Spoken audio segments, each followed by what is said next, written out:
วันนี้เรามาแนะนำเรียนรู้เมตามังกรณปัจจุบันหรือในอนาคตเนี่ยมันจะเล่นเป็นยังไงบ้างต้องคอมโบแบบไหน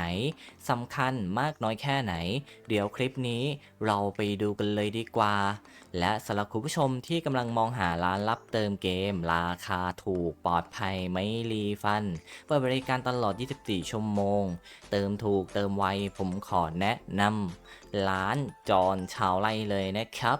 หลายๆคนนะครับก็ถามกันเข้ามาว่าพี่คือแบบปัจจุบันหรือจะเป็นในอนาคตเนี่ยมังกรมันจะต้องเล่นตามมังกรยังไงบ้างแล้วตัวละครใหม่ๆเนี่ยมันจะต้องเล่นตามมังกรหรือเปล่าจริงๆในตรงนี้ไม่ว่าจะเป็น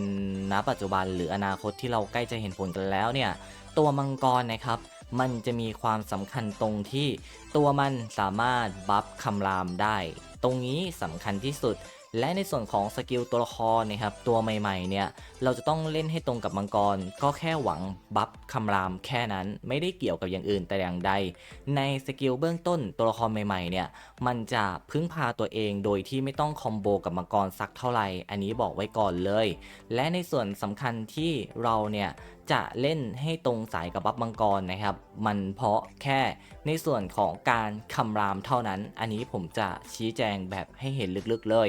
ในหลังๆมาตัวละครยิ่งใหม่เนี่ยมันจะไม่ได้คอมโบมังกรได้แค่ตัวเดียวมันจะสร้างสกิลที่สามารถเอามาเล่นกับมังกรให้ได้ทั้ง2ตัวนะครับต่อ1สายนั่นเองคุณผู้ชมอย่างเช่นตัวนั้นมันมีกระดูกและมันมีเขียวเนี่ยในตัวทีนี้มันจะเหมาะกับทีมไหนมากกว่ากันในอนาคตตัวละครพวกนั้นเนี่ยมันจะเล่นได้ทั้ง2ตัวสกิลจะพึ่งพาตัวเองต้องพูดแบบนี้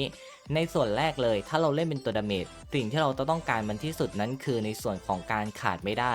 เป็นในส่วนของมังกรคำรามถ้าเราเล่นดาเมจตรงนี้สำคัญที่สุดส่วนคอมโบจากสกิลเนี่ยมันจะต้องเล่นกับมังกรตัวนั้นๆหรือเปล่าไม่จำเป็นในอนาคตเนี่ยมันสามารถเล่นได้กับมังกรที่ตรงสายทั้ง2ตัวเลยอย่างผมจะยกตัวอย่างในอนาคตอย่างตัวของทออย่างตัวของซุดเนี่ยมันจำเป็นต้องเล่นให้มังกรตรงสายหรือเปล่าคุณผู้ชมลองอ่านสกิลดูนะ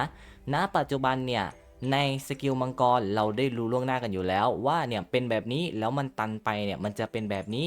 ซึ่งมังกรนะครับมันมีสกิลที่เราสามารถรู้ล่วงหน้าได้อยู่แล้วนะครับอย่างเช่นของตัวซุดเนี่ยมันสามารถเล่นได้ทั้งมังกรแสงและก็สามารถเล่นได้ทั้งมังกรไฟ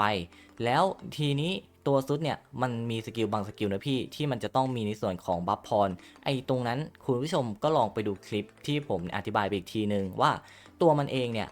เป็นตัวคล้ายๆกับตัวซับด้วยเพราะมันมีการแจกบัฟพรสกิลมันอะรูปแบบที่มันจะแจกเนี่ยมันค่อนข้างทำง่ายนะครับดังนั้นทีมเราอะได้รับพรกันแบบเน้นๆแล้วได้ทีละ3ด้วยนะ3บัฟพรเลยแจกโหดมากเห็นไหม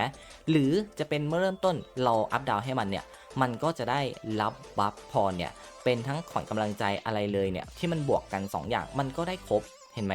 ดังนั้นนะครับตัวมันอะแจกบัฟพรยังไงก็แจกดีอยู่แล้วเล่นกับมังกรแสงเนี่ยก็เล่นได้จะไม่เล่นกับมังกรแสงไปเล่นกับมังกรไฟก็ได้เราต้องการแค่บัฟคำรามเหมือนเดิมนะครับเล่นกับมังกรไฟต้องการแค่บัฟคำรามเล่นกับมังกรแสงต้องการแค่บัฟคำรามส่วนที่เหลือมันก็จะเป็นผลพลอยได้ถ้าเราเอาไปเล่นกับมังกรแสงแน่นอนว่าในการทำดาวไปเนี่ยมันจะมีผลพลอยได้ตรงที่มังกรตัวนั้นๆเราทำไปถึงดาวที่มันสูงขึ้นเรื่อยๆมันก็จะมีการบัฟพรมาให้เรา1เลยคือได้บัฟพรเพิ่ม2คือเราเนี่ยจะได้รับในส่วนของโบนัสนะครับที่มันเป็นการบูสต์จากสกิลตัวมังกรนั่นเองนะคุณผู้ชมเนี่ยมันได้อยู่แล้วนะครับเบื้องต้นเนี่ยถ้าเราทำการลงมาหรืออัพดาวลงมามันเล่นได้อยู่แล้วมันก็มีการแจกบัฟพรเนี่ยที่ค่อนข้างดีด้วยนะครับสำหรับตัวมันเองพึ่งพาตัวเองต้องพูดแบบนี้เนี่ยถ้าเราเล่นกับมังกรมันก็จะมีการบวกโจมตีอะไรเพิ่มอันนี้คือผลพลอยได้นั่นเองนะครับนี่ผมจะชี้แจงให้ฟังแบบนี้เลยอย่างที่ผมบอกไปว่ายิ่งตัวในอนาคตยิ่งมาเนี่ยที่เราจะเลือกลงมาเล่นกันนั้นมันมีแค่1เลยคือมันสามารถที่จะคอมโบได้แบบต้องเล่นเป็นทีมกับ2บางละครเนี่ยมันไม่ต้องเล่นเป็นทีมแต่เราเล่นแค่ให้ตรงมังกรเนี่ยมันก็เพียงพอแล้วนั่นเองนะคุณผู้ชม เห็นไหมแล้วก็อย่างตัวอาร์ทิมิสเนี่ยมันจะเป็นยังไงบ้างถ้าเราจะเล่นมันเป็นดาเมจหลักแน่นอนว่าเราก็ต้องเล่นให้ตรงธาตุอย่างธาตุมันเป็นธาตุน้ำบวกกับธาตุมืดถ้าเราเล่นมันเป็นดาเมจหลักเราก็จะหวังแค่ตัวของบัฟมังกรคำรามแค่นั้นนะฮะถ้าเราเล่นเป็นมังกรน้ำเล่นเป็นตัวอาร์ทิมิสเราก็หวังแค่บัฟคำรามเหมือนกันในตรงนี้คือผลพลอยได้ทั้งหมดที่ผมจะบอกเลยถามว่ามันคอมโบกับทีมไหนมันเล่นได้หมดนะอาร์ทิมิสถึงเราจะไม่เล่นมังกรมืดไม่เล่นมังกรน้ำแต่จะเอาไปเล่นคู่กับจริงแบบเนี้ยมันไม่ใช่ตัวดาเมจหลักแต่เราอยากเอาไปอวยให้อ่ะมันอวยได้เพราะมันอวยโจมตีระยะไกลนะครับแต่มันจะไม่ได้รับบัฟคำรามแค่นั้นนั่นเองนะคุณผู้ชมเนี่ยที่ผมอยากจะบอกเลยนะครับว่าเราอ่ะเวลาเลือกตัวละครอ่ะเราต้องเลือกที่มันแบกได้แล้วไปได้เยอะๆหน่อยนะครับมันก็จะมีบางตัวละคร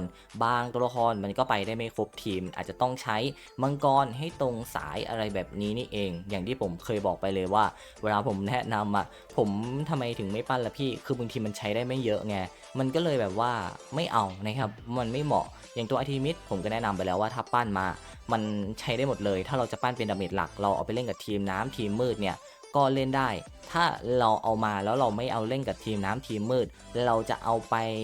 แค่บัฟให้กับตัวอื่นๆที่มันเป็นตัวสายนักยิงที่เก่งๆของเราเนี่ยเราก็สามารถเอาไปลงได้ไม่ว่าจะเป็นตัวของทีมแสงหรือจะเป็นตัวของกระดูกอะไรล้วนๆอ่ะถ้าเราเอาแค่อาร์ทิมิสไปบัฟมันก็สามารถเอาไปลงเล่นโดยที่ไม่ต้องมังกรตรงธาตุก็ได้สกิลมันไม่ได้มีจำกัดนั่นเองเนาะดังนั้นผมก็จะบอกคุณผู้ชมอยู่แค่นี้แหละว่า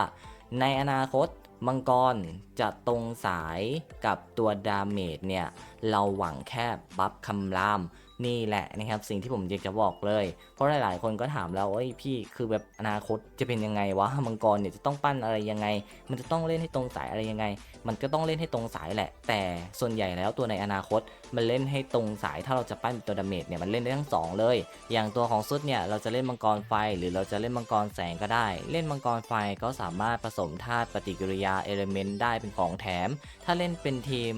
แสงได้มันก็จะได้ดาเมจแบบเพียวๆนั่นเองและอย่างตัวอาร์ทิมิสเนี่ยก็เล่นในทีมฟ้าหรือว่าจะเล่นในทีมมืดเนี่ยก็ได้เหมือนกันแต่มันจะมีหน้าที่ที่ต่างกันตรงที่ตัวของอาร์ทิมิสเราสามารถเอาไปเล่นได้กับทุกทีมถ้ามันมีดาเมจเป็นโจมตีระยะไกลแต่อย่างตัวของซุดเนี่ยมันจะเล่นได้ไม่ทุกทีมจะต้องเล่นเป็นดาเมจหลักพร้อมกับมี CC ถ้าเอาไปเล่นกับทีมอื่นแน่นอนว่ามันด้อยลงตรงที่มันมีแค่เฉพาะ CC เนี่ยที่สามารถทำได้เพราะเอาไปเล่นกับทีมอื่นแน่นอนระวังดาเมจไม่ได้แล้วนั่นเองเนาะดังนั้นนะครับ2ตัวนี้เนี่ยถ้าให้พูดติดท้ายคลิปเนี่ยผมก็แนะนำเลยว่ามันเก่งแบบมีคนละแบบนะครับอย่างตัวถ้าอาร์ทิมิสมาสุ่มดีไหมสุ่มนะครับถ้าตัวไหนมาผมก็สุ่มหมดแหละตอนนี้เนาะดังนั้นนะครับมันก็จะเป็นประมาณนี้เลยละกันสำหรับคลิปนี้คงไม่ได้มีอะไรไปมากกว่านี้แล้วก็คงจะต้องขอตัวลาผู้ชมไปก่อนแล้วสวัสดีครับ